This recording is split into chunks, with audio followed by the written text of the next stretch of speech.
Voici la correction de l'interro sur les lois de Newton.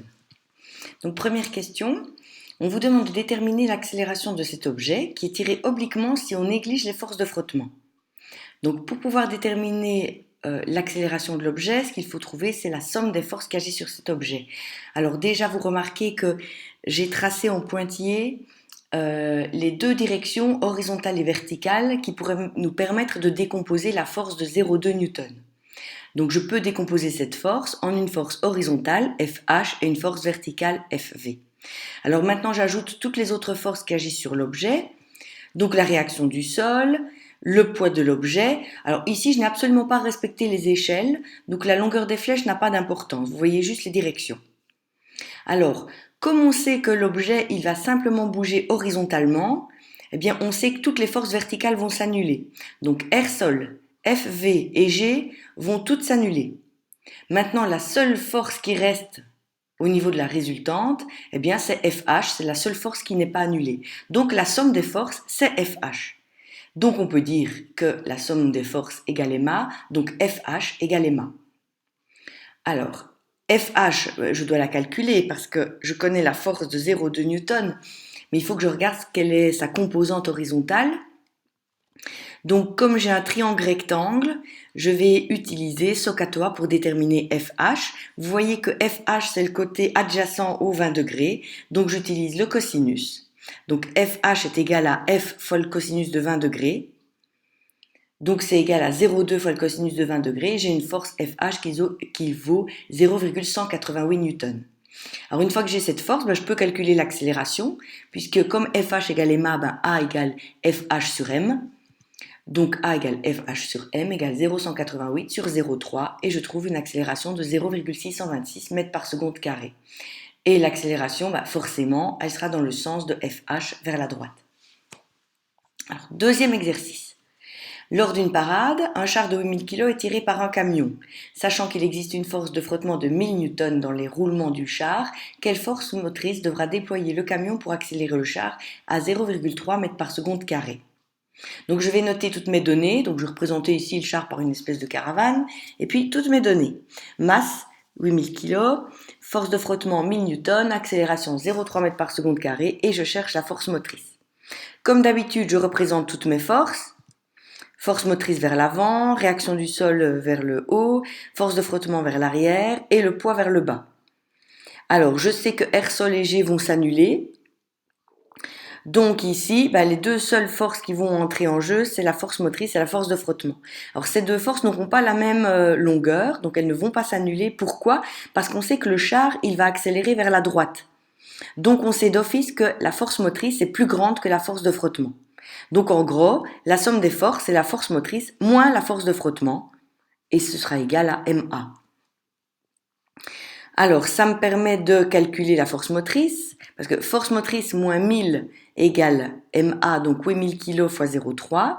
Donc ma force motrice vaut 2400 plus les 1000, ça me donne 3400 newtons. Alors, troisième question. On a un train miniature qui est composé de 3 wagons et d'une locomotive. Chaque wagon pèse 100 grammes et la locomotive pèse 400 grammes. Quelle sera la tension dans la tâche qui unit les deux premiers wagons, sachant que le train est soumis à une force motrice de 0,6 N? Je note à nouveau toutes mes données. Je sais que je chercherai les forces dans la tâche qui est mise ici, indiquée par un triangle rouge. Alors maintenant, je vais essayer de déterminer quelle est l'accélération de ce train. Pour ça, je vais prendre l'ensemble du train et regarder quelles sont les forces qui agissent dessus. Alors sur l'ensemble du train, j'ai à nouveau le poids et R sol qui s'annulent, donc ici je n'en parle pas. Et la seule force qui agit horizontalement pour faire avancer le train, c'est la force motrice. Donc je sais que la somme des forces, c'est la force motrice et ça vaut 0,6 N. Donc je peux en déduire l'accélération du train qui vaut... donc ici, force motrice 0,6 égale M fois A, donc 0,7 fois A. Je trouve un A qui vaut 0,857 mètres par seconde carré. Une fois qu'on connaît l'accélération du train, eh bien on va pouvoir scinder notre système pour pouvoir déterminer les forces dans la tâche. Donc je vais considérer maintenant uniquement la partie arrière du train. Donc j'enlève la locomotive et le premier wagon et je remplace ça par la force de la tâche. Alors, je sais que c'est la seule force qui agit sur mes deux wagons. Donc, je peux utiliser à nouveau la somme des forces égale ma. Donc, la force de la tâche égale m fois a. Cette fois-ci, la masse, ce sont les deux wagons, donc ça fait 200 grammes, 0,2. L'accélération, c'est toujours la même que celle du train. Les deux wagons vont accélérer de la même manière, donc c'est 0,857. Et je détermine la force de la tâche qui vaut 0,17 newton. Exercice 4. On vous dit, un ascenseur commence sa descente selon une accélération de 0,3 mètres par seconde carré.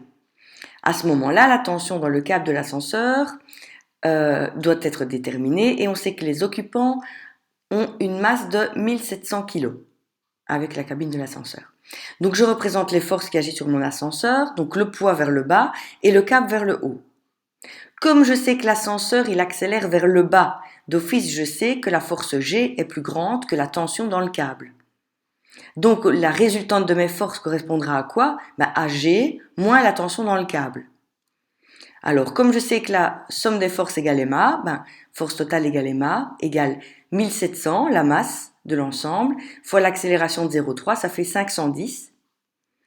Maintenant, je vais pouvoir déterminer la tension dans le câble, puisque ma tension dans le câble est égale à G moins la force totale, donc c'est égal à 16 677, qui correspond à G, moins la force totale qui valait 510, et je trouve une valeur de 16 167 newtons.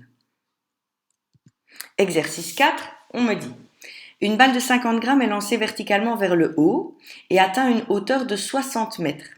Et je vous demande de déterminer la vitesse à laquelle elle a été lancée. Bon, c'est une chute libre, donc je vais poser mon système de référence et indiquer toutes mes données.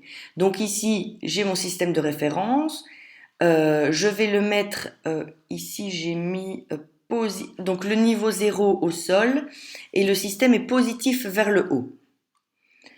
Alors, donc, j'en déduis que mon accélération est négative puisque l'accélération est vers le bas. Alors pourquoi? La Terre attire toujours les objets vers le bas, donc forcément, on a une accélération vers le bas. Je note les équations du MRUV, puisque c'est une chute libre, c'est un MRUV. Donc X égale X0 plus V0T plus AT carré sur 2, V égale V0 plus AT, donc ça on les connaît par cœur. Je remplace par toutes les données que j'avais ici au-dessus, et j'obtiens les deux équations ici. Vous voyez que dans les deux équations, j'ai deux inconnus qui sont V0 et T. Alors je vais devoir utiliser un système. Donc ce que je vais faire, je vais prendre la deuxième équation et déterminer ce que vaut V0. Donc vous voyez que 0 égale V0 moins 9,81T, donc V0 vaut 9,81T. Donc je remplace dans la première équation, j'obtiens 60 égale 9,81T, c'est mon V0, fois T, moins 9,81T carré sur 2. Donc en gros, ça me donne que je peux trouver que le temps vaut 3,50 secondes. Donc il faut 3 secondes et demie pour que l'objet arrive tout en haut. Alors maintenant, je vais pouvoir déterminer la vitesse initiale puisque je connais le temps. Donc V0 égale 9,81 fois 3,5 secondes, ce qui me donne 34,3 mètres par seconde. Alors on vous posait une deuxième question en vous demandant quelle sera la vitesse lorsqu'elle frappera le sol. En fait, ce type d'énoncés, ce sont des énoncés symétriques parce que le mouvement est parabolique. Donc ça veut dire que si la balle met 3,5 secondes pour monter, elle va mettre 3,5 secondes pour descendre. Et au niveau des vitesses, ce sera la même chose. La vitesse au sol, elle sera toujours la même, mais quand elle descendra, la vitesse sera dans le sens négatif, tandis que quand elle montait, la vitesse était dans le sens positif.